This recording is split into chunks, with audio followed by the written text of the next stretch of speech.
बातमी भाजपच्या गोडातून भाजप प्रदेश अध्यक्ष रवींद्र चव्हाण आणि रत्नागिरी दक्षिणचे माजी जिल्हाध्यक्ष राजेश सावंत यांच्यातला वाद चांगलाच शिगेला गेलाय। रवींद्र चव्हाणांनी टीका केल्यानंतर राजेश सावंतांनी पत्रकार परिषद घेत त्यांची भूमिका मांडली। रवींद्र चव्हाण यांना इथे यायची गरज नव्हती, मी चव्हाण साहेबांच्या एका मेसेजवर देखील सदस्यपदाचा राजीनामा दिला असता, असं राजेश सावंत म्हणाले। राजेश सावंतांच्या मुलीला विरोधी गटातून उमेदवारी मिळाल्याने त्यांनी महायुतीतून राजीनामा दिलाय। मला पक्षातून काढलं आहे हे सांगण्यासाठी भाजपचे प्रदेश अध्यक्ष रवींद्र चव्हाण यांना इथे यायची गरज नव्हती, असं राजेश सावंत यांनी म्हटलंय आहे। तसंच आपण आता आपल्या मुलीचा प्रचार करणार अशी भूमिका देखील त्यांनी मांडलेली आहे।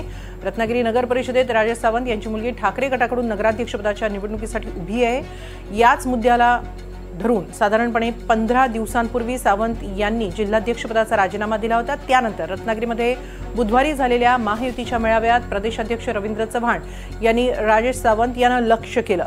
राजेश सावंत यांचं व्हॉट्सअप स्टेटस बघू नका, ते आता पक्षाचा भाग नाहीत, असंही चव्हाणांनी सांगितलं होतं।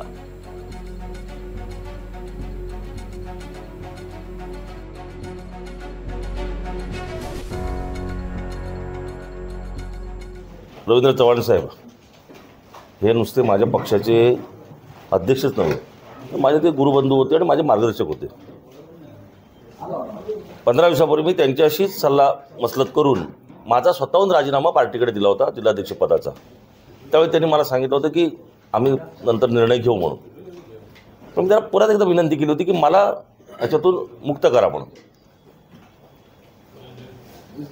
आणि काल पाहिलं मी, ते आले आणि त्यांनी सांगितलं की राजेश सावंत आता भारतीय जनता पार्टीचा भाग नाही।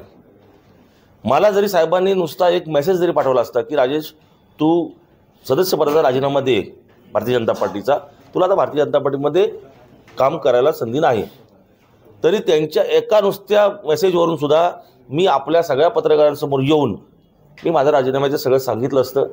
साहेबांनी माझ्याकरता एवढा वेळ खर्ची घालण्याची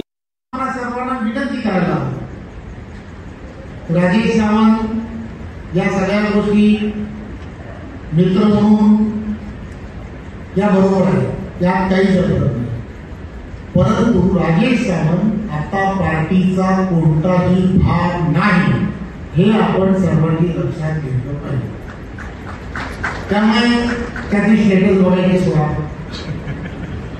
तो स्टेटसवरती काय लिहितो किंवा हे सगळं आपण विसरलं पाहिजे।